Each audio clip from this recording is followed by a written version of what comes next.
everyone. In today's video session, we're going to talk about heaters and how to use them safely at your place. Peace Corps gives you two heaters, an electric radiator, and a space heater. The fan heater will heat up a room pretty quickly, but it burns a lot of energy, so you don't want to run it continuously or your electrical bill will be even higher than it would be normally. The radiator heater is slower to warm up a room, but it's good at maintaining heat, and it can be run at low energy and still keep the room at a certain temperature. One thing to keep in mind about these is that because they take a lot of current to produce heat, you have to be aware of how much you're trying to pull from your outlets. The two heaters have their specifications for how much current they pull through them when they're turned on. The radiator heater, for example, has its specifications right here. It says that it pulls 1500 watts for, we'll say, about 250 volts. This fan heater says that it pulls 2000 watts at 250 volts. Now, volts and watts aren't really what we're concerned about. What we want to know about are amps, which aren't recorded here. But you can find out how many amps a device pulls by taking the watts and dividing them by the volts. So if you remember, this is 2000 watts, 250-ish volts, so this is going to pull 8 amps when it's turned on. This 1500 watts, 250 volts is going to be 6 amps. The reason we want to know about amps is because they're cumulative. So if you have one thing that's plugged in that's pulling 8 amps, one thing that's pulling 6 amps, you've got 14 amps going through. Everything that you can plug into the wall has a certain amount of amperage that it can handle. This, for example, can handle 13 amps spread out over 5 plugins. This can handle 10 amps, as it says right here. So the reason you want to know these is that if you have more than 10 amps in this case, or 13 amps worth of equipment going at once on the same power strip or cord, it can either cause it to fail or it can cause a fire from too much current being pulled. So this is what you want to be aware of to make sure that you aren't overloading the devices that you're using to carry current from one room to another. When using these heaters, make sure that your outlet in the house can support the current of the heaters. These houses are very old. Some of the wires are very old inside the walls. They may not be able to support the heaters. If you'd like to know if they can support them or not, maybe ask your landlord, ask someone you know, have them look at it, check it out for you, and if needed, have them fix it for you.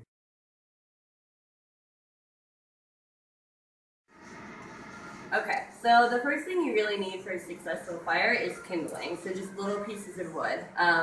You're going to need paper too, but paper burns really quickly, and you need the kindling to kind of keep the fire going a little bit to light the bigger pieces of wood on fire. So usually when you get all your wood chopped and brought to you, there's tons of kindling. If you do run out, usually I just grab wood and just start pulling apart pieces. Also, what's really good for your fires is the bark, and you can just pull it off with here. It catches fire really quickly, and it'll stay burning for a really long time, so it's really useful when you're starting a fire. My wood, I asked an Armenian friend of mine to buy it for me, and I got 2.5 cubes, which was plenty for me during the winter, but I went home for 3 weeks. So you might want to think about getting 3 or 4, depending on if you're traveling or not in the winter. I live in the south, and we don't have a lot of trees in the south, so we either get our wood from Karabakh or up north, and it's really expensive for us. It's about $20,000 per cube.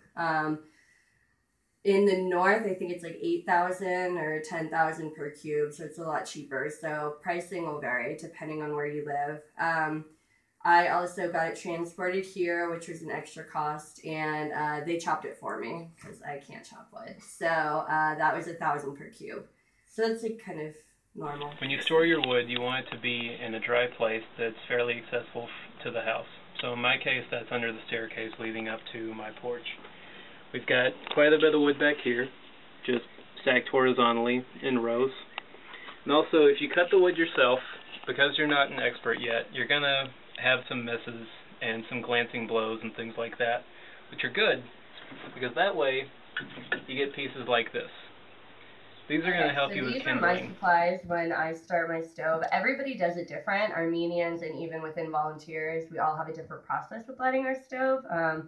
But somebody taught me how to do it, and it's pretty easy. So I use gloves because I've burnt myself a lot with the wood burning stove, but you don't need it when you're getting it started. Lighter. You need a lot of paper. So all those PST tech training papers that you always wanted to burn are perfect. So basically what I do is inside the wood burning stove, I'm going to show you out here. What you do is you put 2 logs like this, and then I take paper, and you don't want to crumple too tight because the point is you want oxygen to get through. That's what makes everything catch. So you don't want to make everything very tight and around each other. You want to leave room for some air. Let's make it a little tighter. So you get the gist. I put paper in between. And then what's really important is your kindling. When you get your wood delivered or chopped or whatever, there's always pieces of kindling all over the ground afterwards. What I did is I grabbed a couple buckets and just filled it up with kindling. I ran out towards the end, which kind of sucked because then you got to tear apart wood. But the kindling is really important because the paper will burn really quickly. So you need the kindling to kind of keep the fire going a little bit. So I put the kindling on top of the paper. And by kindling, I just mean like little pieces of wood. Different sizes are good because if they're too little, the fire won't keep at all. So different sizes are definitely good. And I usually put like some bigger ones on top so that that'll kind of catch. And then you light. And if you have like the curly bark that comes off, it's, like I said, it's really great. I just tear pieces of it off and kind of just stick it with the wood because it'll help these bigger pieces catch. Okay, so I just put everything that I showed you set up in there. I used a lot of kindling because this is probably the last fire that I'll burn, thank God, because it's springtime. So I'm just using it all up. So basically you want, all the kindling on top of the paper, but the point of these 2 logs on the side, it's not to, they're not going to burn until later. The logs on top are what's going to be burning. This is just going to be the support. So once you get everything lit, I usually light more than one place, but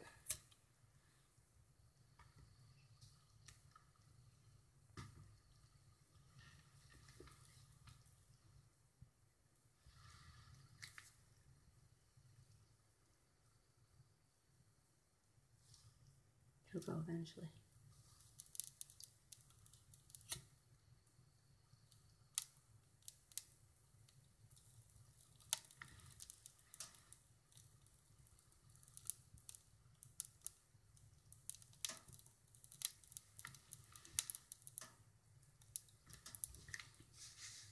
Okay, one more thing. Usually what I do is I'll bring in a bunch of wood and just put it underneath my stove. If your wood is a little bit wet, this will help dry it out.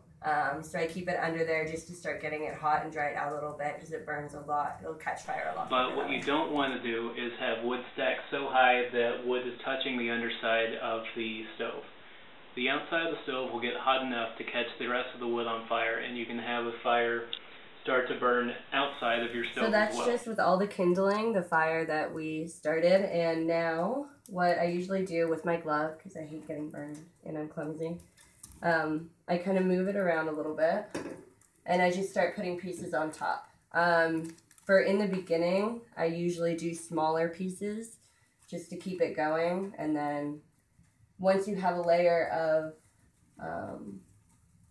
I guess essentially coal at the bottom, when all the wood has burnt down, then you can throw on the big logs and they light really quickly. But right now we don't have any coal yet.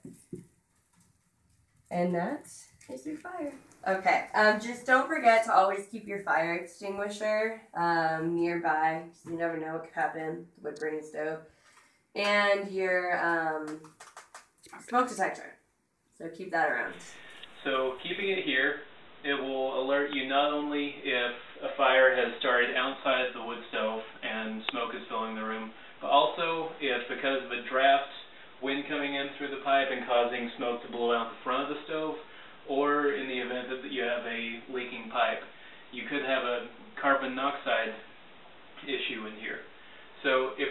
informs you that there's carbon monoxide detected in the room. What you want to do is, as you leave, open the windows, open the door, and as you're leaving the house, open the windows and doors that go to the outside. Because what you want to do, even if it's winter, is you want airflow to carry the carbon monoxide out of the room and dissipate it. Otherwise, it's not safe to go back. In the event of a fire, you detach this, pull the pin, aim at the base of the fire, not the tips of the flames, and pull the trigger until the fire is out.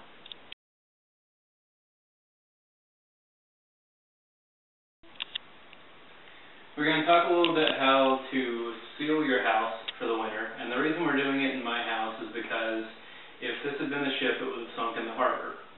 So, we're going to look at a few of the different things that need to be sealed that you need to be aware of come fall to start making winter prep, such as broken window panes, open pipes, cracks, and door gaps. When you have a crack or a missing corner in a window pane, what you want to do, as you can see here, take a piece of cardboard that'll fit roughly inside the crack or the corner that you're trying to fix. Cover it in cellophane, just a grocery sack. Stick it into the crack or the gap, and then tape it on the inside to cover it. This will keep you from getting a draft through that crack or break. Window quality in Armenia is not that great. Most windows are single pane, thin. They're usually not very well, the installation is not done very well, so caulk, they don't really use enough caulk around the windows themselves, so you'll have numerous air leaks around the edge of the window pane. The actual seal of the window will not be done very well in many cases. Even with some new windows, you can hear the sound of the air coming in at night.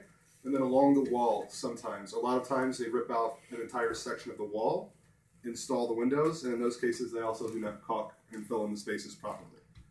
So before you begin your installation, one of the first things you should be doing is actually feeling along your walls and along the panes to find your most common spaces where the air is flowing through. Some it'll be minute, others it will be like you will freeze to death. So the first things you will need for the sealing of your windows, the winterization, will be plastic, some sort of tape. This is duct tape, which you haven't seen here, but you can go to the store, tell them you need tape. They use the word scotch, which is very easy to remember, and you tell them you need it for windows, and they will usually help you find the proper quality. The tape and the plastic themselves are extremely cheap. I think. Do you remember the price you paid for it? Yeah, so per meter, you just go, you get it by the meter, and I believe for me it was 250 drum per meter. So 1,000 drum to plaster all my windows. Yeah, so that's about maybe $4 US, extremely cheap. And for all that, you can completely winterize your house and be very warm in the winter. And now we are going to show you how to put the plastic onto your windows. This is a two-person job. Exhibit A.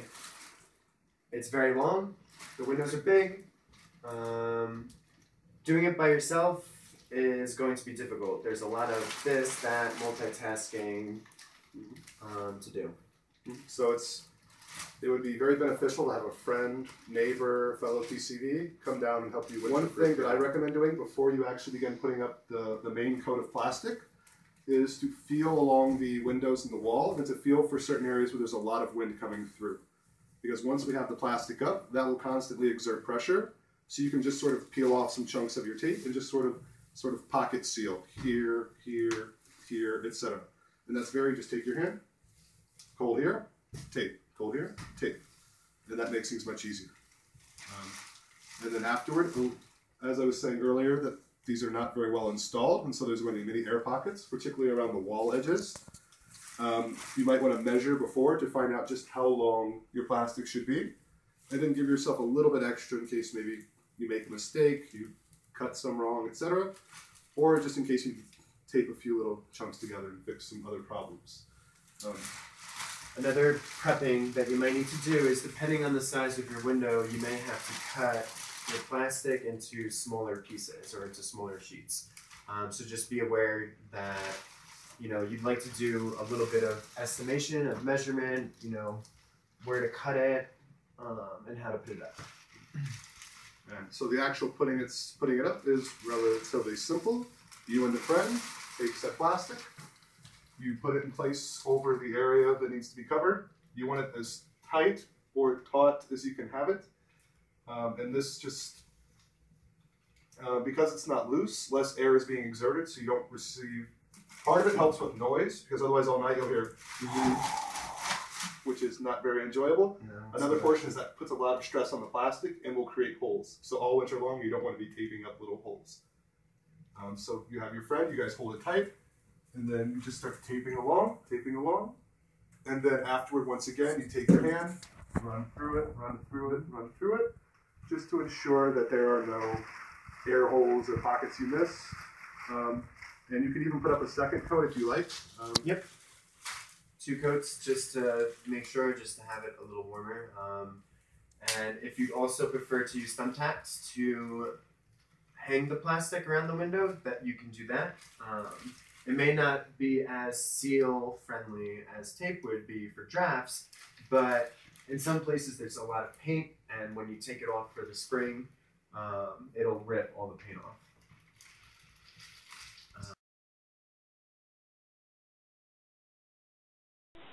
This is a can of expanding foam. You can get it at almost any hardware store. You can see that after you start it, it's a little bit hard to store, but it can be done. We're going to use these to fix cracks in the wall and also exposed pipes. This pipe was at one time used for a gas heating system that's no longer hooked up and no longer of any use.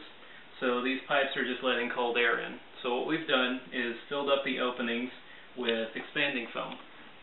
In the event that the next owner needs to use these pipes, it's easy to clean out because it's just styrofoam. For major cracks, such as this one, which you could actually see the light coming through the wall, this took a lot of expanding foam. The trick to using this stuff is that, as the name says, it expands. So however much you put out is probably going to double, triple, maybe quadruple in volume by the time it dries. Be careful of that, and also it's a good idea to go ahead and take a trash bag and have your hands inside it when you're using it. Because if you get this stuff on your hands, you're going to be sticking to things for the rest of the day. This is weather stripping. It's a piece of Teflon with a sticky side. And a lot of times it comes doubled over like this, where 2 are joined together. This makes it easier because what you're going to be doing, because the sticky side doesn't work very well, you're going to be wanting to drive small nails into it. And this works best when it's in between the 2 layers.